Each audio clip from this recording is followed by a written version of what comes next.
This is the story of Spiti, which is not just a valley. It is the confluence of history and adventure at 14,000 feet. In this series, I am taking you on a cinematic ride with me. This is the final video of Spiti series. In the first video, we explored Shimla and Narkanda. In the second video, we explored Chitkul, Nako, Tabu and Dhankar. In this video, we will explore Kaza, Hikkim, Komic, Key Monastery, Chandratal and then descend to Manali. So let's get started.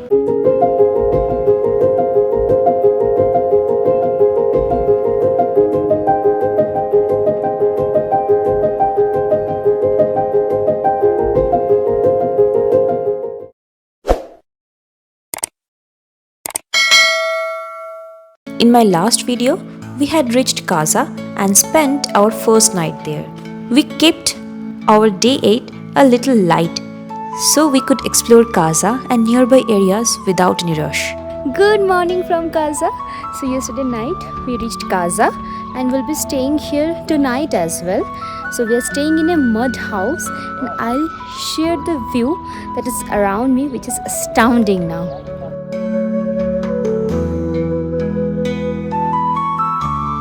We started the day with a delicious breakfast and stunning view.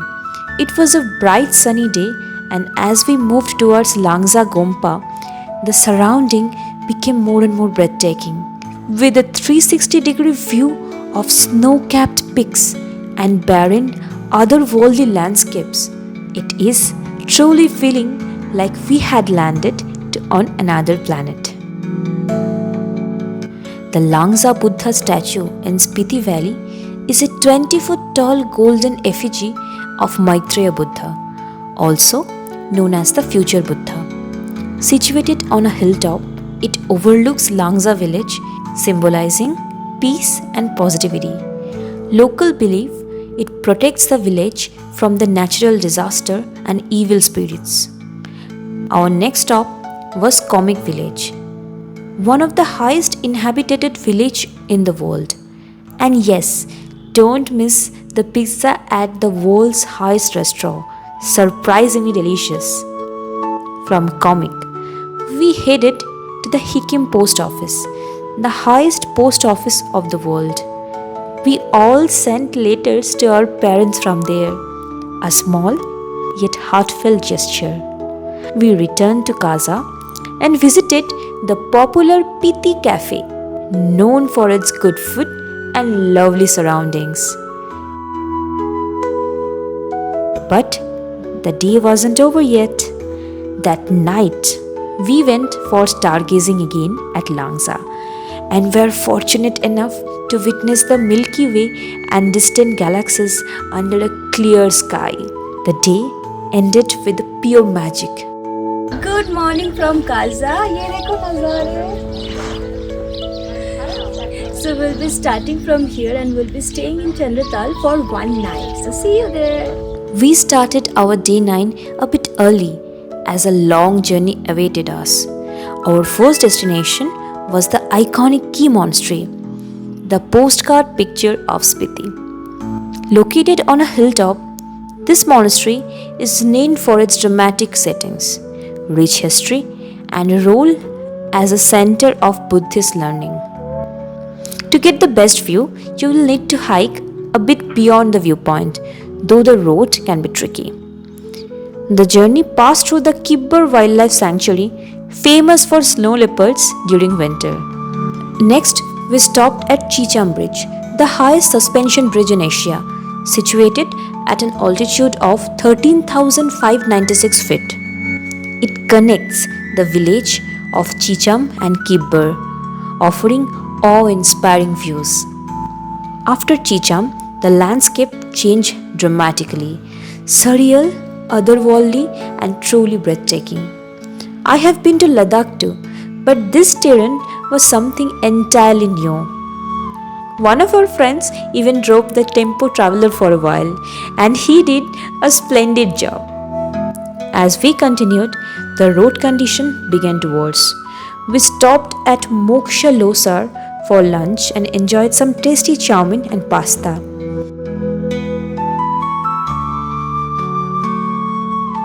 After this point, we entered a no network zone. Now let me give you a short tip here. My Vodafone had stopped working post Narkanda only. Airtel worked in most areas and Jio had worked the best. But beyond this point, none of the networks were available. So be prepared. We then crossed Kunzum Pass, a high altitude mountain pass in the eastern Kunzum range of the Himalayas. From there, the road went from bad to worse. Just before reaching Chandratal, our vehicle got stuck due to heavy traffic jams. There are two major reasons for this issue at Chandratal. One is poor road condition, especially the infamous Pagal Nala, a stream where 90% of vehicles get stuck. So the pain is real for Chandratal. We had to do the water crossing on our own as our traveler got stuck. Oh man. 2. Over tourism. When we arrived, Himachal police has stopped allowing vehicles beyond a certain point unless you had a confirmed stay at camps near the lake. But I felt this could have been done way earlier to avoid the long queues. To add to it, a sandstorm reduced the visibility drastically. After some time and effort, we finally reached Kabila camps, our accommodation for the night. The tents were basic but clean and functional. Honestly, at this altitude, that's all you can and should expect. Important tip. These camps have limited electricity, usually available only for a couple of hours in the evening. For us, it was from 7:30 to 9:30 pm, so carry extra power banks for your devices. It was very cold that night. After a cozy dinner, we spent some time together, did another round of stargazing, and ended day 9 on a high note. We began our day 10 early. Our destination, the stunning Chandratal Lake. Good morning from Chandratal. So we were camping here at night and now we'll actually go towards Chandratal. Yesterday night we were not allowed to go to Chandratal actually. So there is a rule here. So you can't go to Chandratal after 4 pm. And if you try, the police will divert you. And for your own good, because the road condition is very bad, cars are getting stuck. We ourselves got stuck. So we came here, we did our camping here, and now finally in the morning, when we have ample amount of time, we're going to Chandratal. So see you there.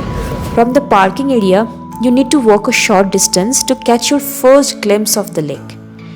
And there it was, Chandratal, the moon lake, which is in the crescent shape, turquoise water and surreal Himalayan backdrop. It is the source of the Chandra river, which later merges with the Bhaga river from the Chenab in the Lahaul region. After spending a few blissful hours at the lake, we returned to the camp, had breakfast, packed up, and began our journey to Manali. From our experience of the previous day, we knew the tempo might get stuck again, so we crossed the stream on foot. Let me tell you, the water was freezing cold. Our driver Pavan Bhaiya was already waiting on the other side. We boarded the traveler and resumed our journey. We took a quick stop at Chacha Chachi Ka Dhaba at Batal, run by a kind and welcoming elderly couple known for their delicious traditional Himachali food. Then come one of the toughest stretches of our trip, the road from Chandratal to Manali via Atal Tunnel. Till you reach the Leh-Manali highway, the road is almost non-existent, filled with water crossing, potholes, loose gravels and mudslides.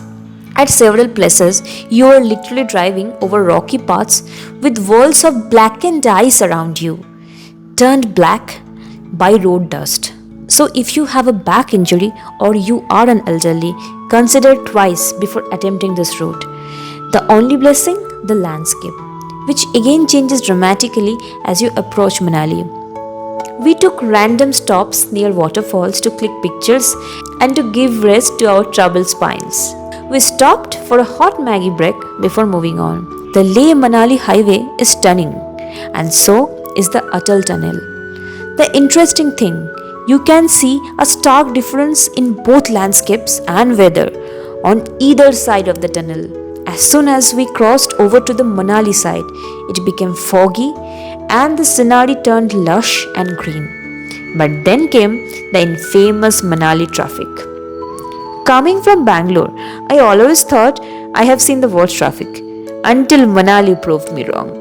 It took 2 to 3 hours to cover just few kilometers. Despite the crowd, Manali remains my favorite hill station.